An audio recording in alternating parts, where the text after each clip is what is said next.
말씀은 창세기 45장 16절에서 28절까지의 말씀입니다.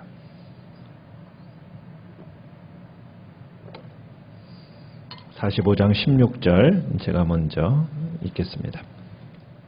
요셉의 형들이 왔다는 소문이 바로의 궁에 들림에 바로와 그의 신하들이 기뻐하고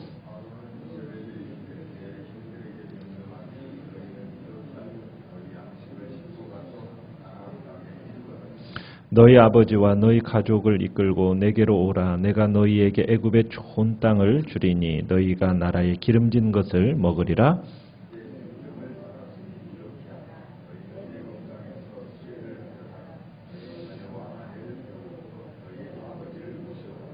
또 너희의 기구를 아끼지 말라. 온 애굽 땅에 좋은 것이 너희 것임이니라.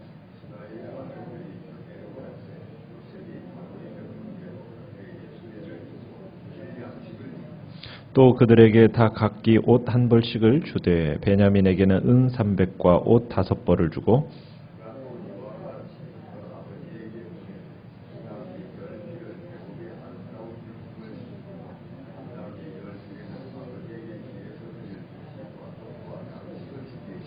이에 형들을 돌려보내며 그들에게 이르되 당신들은 길에서 다투지 말라 하였더라.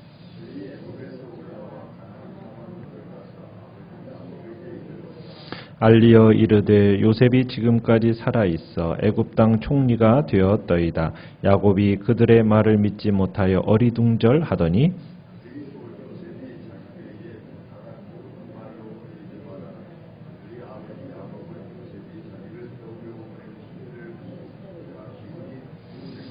같이 읽습니다. 이스라엘이 이르되 조카도다. 내 아들 요셉이 지금까지 살아있으니 내가 죽기 전에 가서 그를 보리라 하니라. 아멘.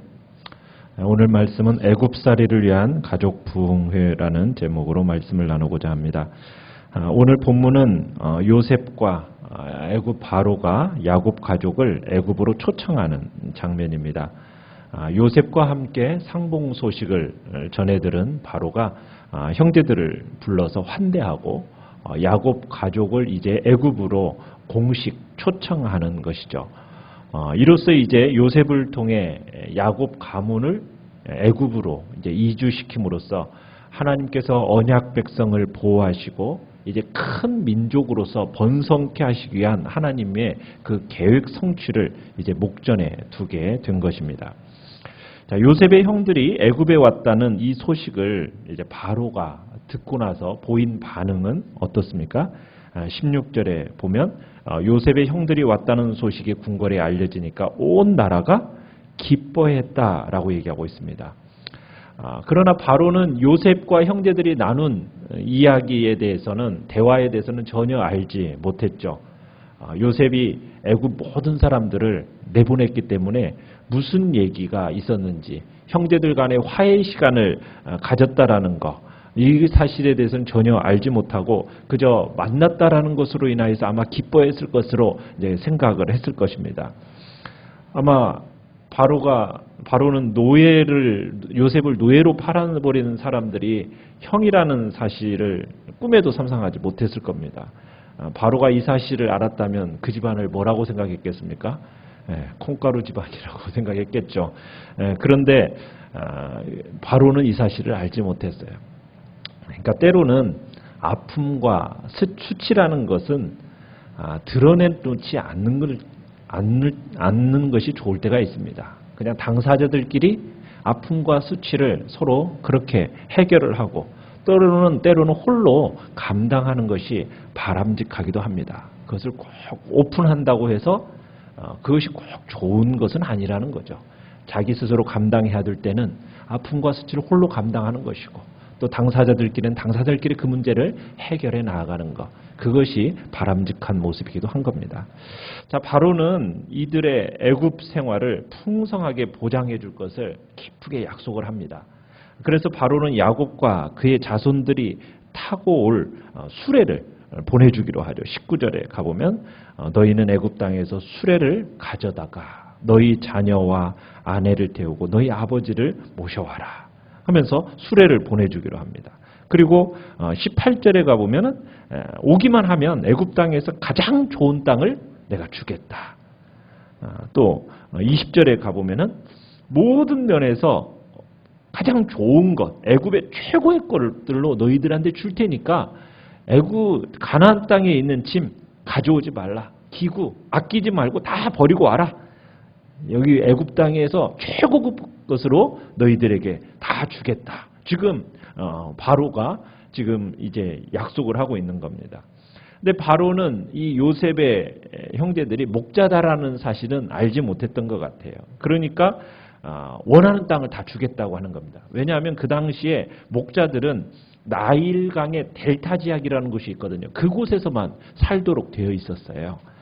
그런데 지금 이 바로는 애굽의 좋은 땅을 다 주겠다라는 식으로 얘기하고 있는 거 보니까 아직은 그걸 모르는 거죠.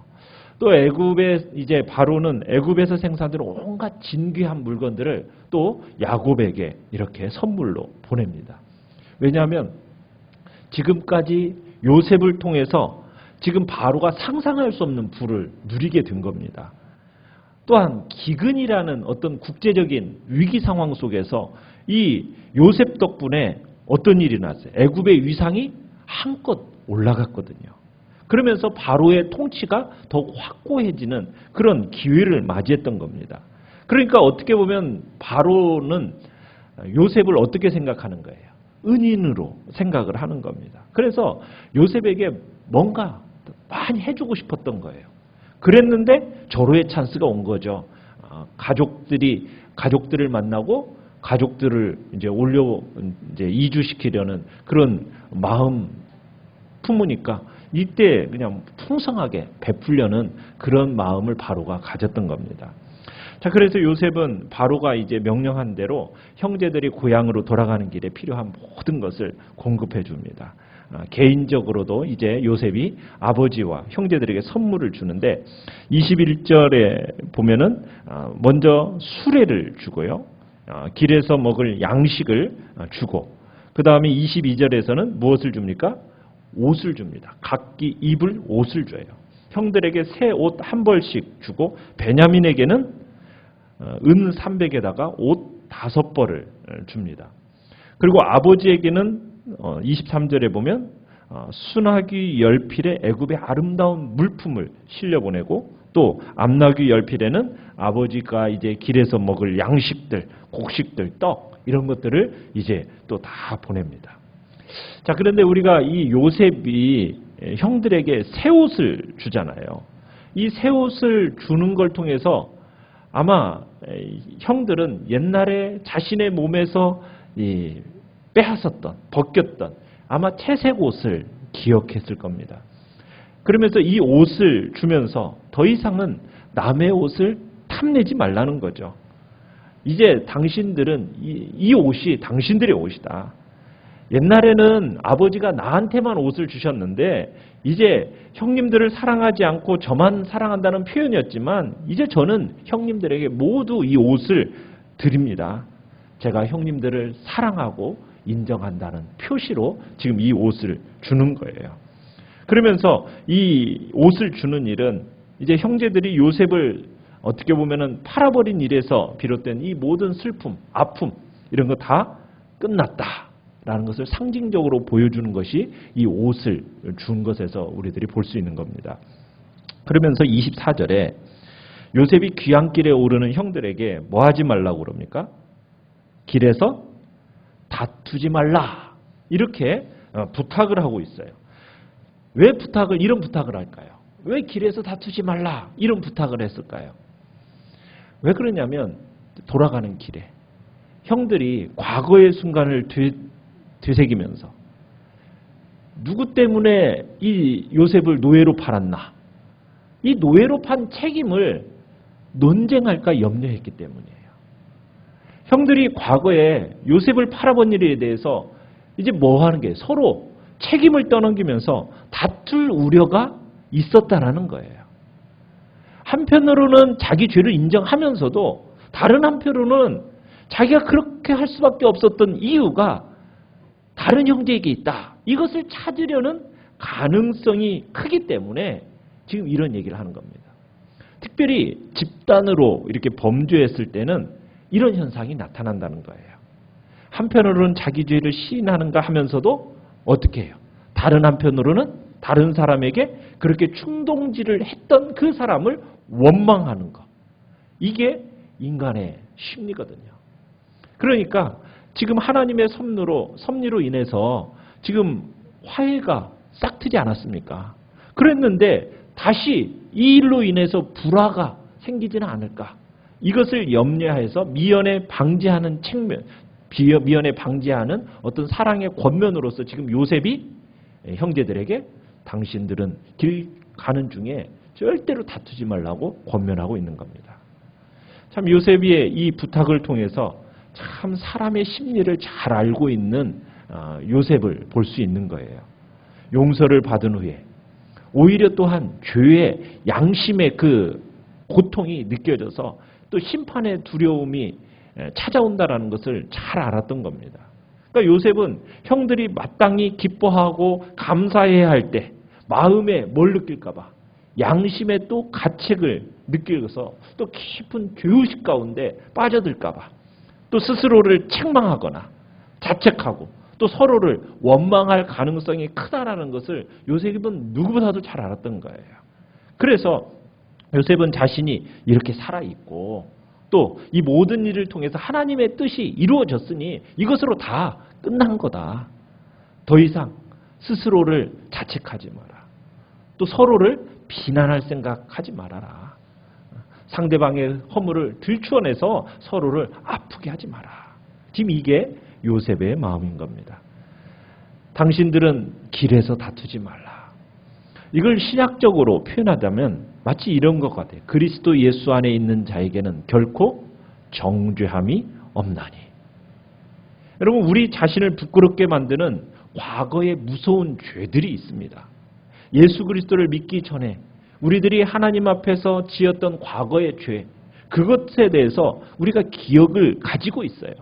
그런데 그 기억을 끊임없이 우리가 다시 한번 생각해내면서 그것으로 인해서 구원의 기쁨을 빼앗기는 일이 없도록 하라는 거예요. 영적으로 침체의 늪에 빠지는 일이 없도록 하라는 겁니다. 과거에 지은 죄, 이미 예수 그리스도의 부활로 말미암아 모두가 다 정리가 되어졌어요. 하나님은 예수 그리스도 안에서 정리가 된 이 죄에 대해서 더 이상 뭐 하지 않으신다고요? 기억하지 않으신다라고 하나님은 분명하게 선언하고 계세요. 우리의 죄와 허물에 대해서는 동이 서에서 먼 것 같이 우리에게서 멀리 옮겨버리셨다고. 바닷속 깊은 곳에 던져버리셨다고. 다 매몰시켜버렸다고. 이게 하나님이 우리의 죄에 대해서 가지고 계시는 생각인데 스스로가 그 과거에 지은 죄를 들추어내서 스스로를 괴롭히고 학대하는 것. 이것은 믿음이 아닙니다. 이건 좋은 믿음이 아니에요. 그리스도께서 하나님께서 우리를 정죄하시지 않는데 왜 스스로 자신의 죄를 들추어내서 스스로를 아프게 하고 또 다른 사람을 아프게 해서 고통 가운데 집어넣느냐. 그런 일은 해서는 안 된다는 겁니다. 예수 그리스도의 십자가의 구속의 은혜가 우리의 모든 죄와 허물을 깨끗하게 씻었고 그리고 더 이상 나도 그 죄에 대해서 묻지 않겠다. 이미 다 나도 잊어버렸다고 말씀하시는데 왜 스스로 그 죄를 가지고 자책하고 비난하고 원망하는가? 하나님 앞에서 깨끗하게 정리된 죄에 대해서는 과거 속에서 다 잊어버리고 새로운 새 일을 행하시는 그 하나님을 바라보면서 믿음으로 전진하는 것이 그게 바로 믿음의 삶이라는 겁니다. 지금 요셉은 그 이야기를 하고 있는 거예요. 길 중에 서로 다투지 마라. 자, 형제들이 가나안으로 돌아왔어요. 자, 아버지에게 요셉이 살아왔다는 소식을 전해줍니다. 자, 이 이야기를 들었을 때 야곱의 반응은 어떻습니까? 못 믿어요. 그죠? 믿을 수가 없습니다. 그래서 뭐라고 얘기해요? 아니, 살아있는 것뿐만 아니라 애굽에 뭐가 되었다고요? 애굽 땅의 총리가 되었다고 하니 그게 믿어질 말입니까? 그러니까는 야곱이 그들의 말을 믿지 못해서 어리둥절했다라고 얘기해요.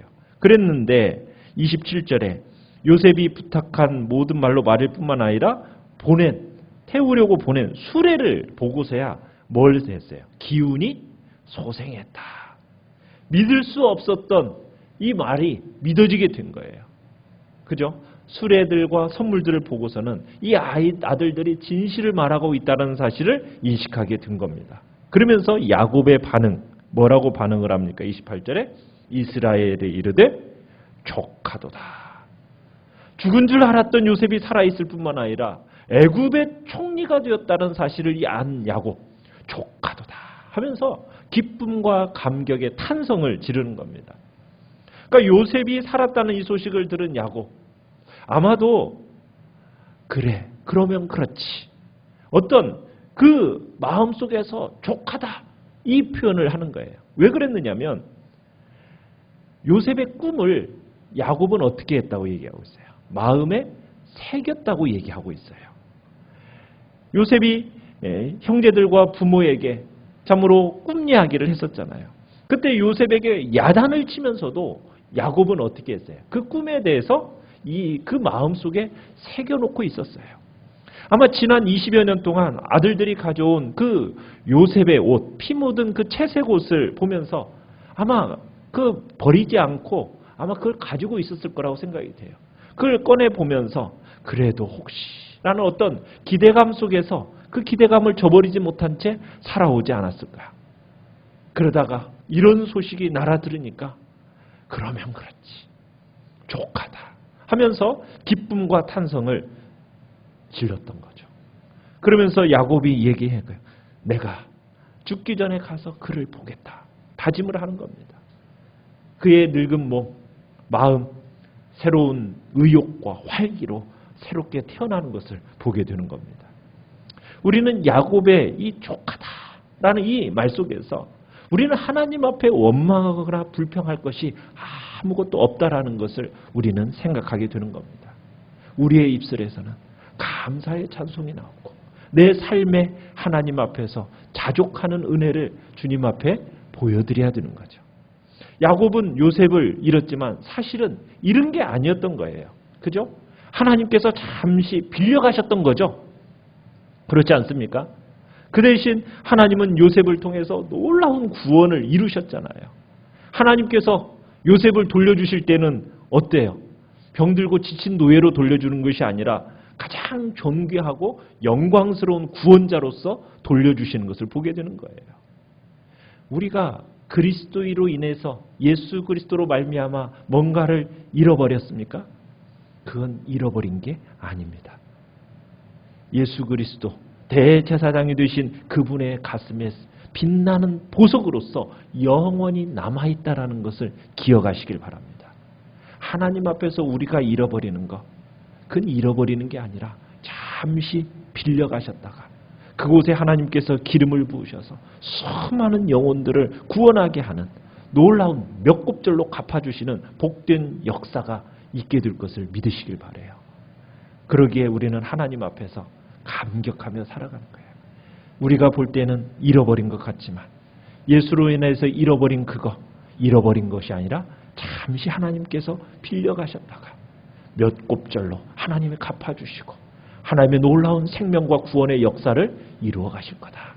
이 믿음으로 우리가 잃어버린 것에 대해서 막 고통스러워하고 연연해할 것이 아니라 하나님의 방법이 하나님께서 어떻게 놀라운 역사를 이루실 것에 대한 기대와 소망으로 족하다. 이 마음을 잊지 않으시기를 간절히 바랍니다.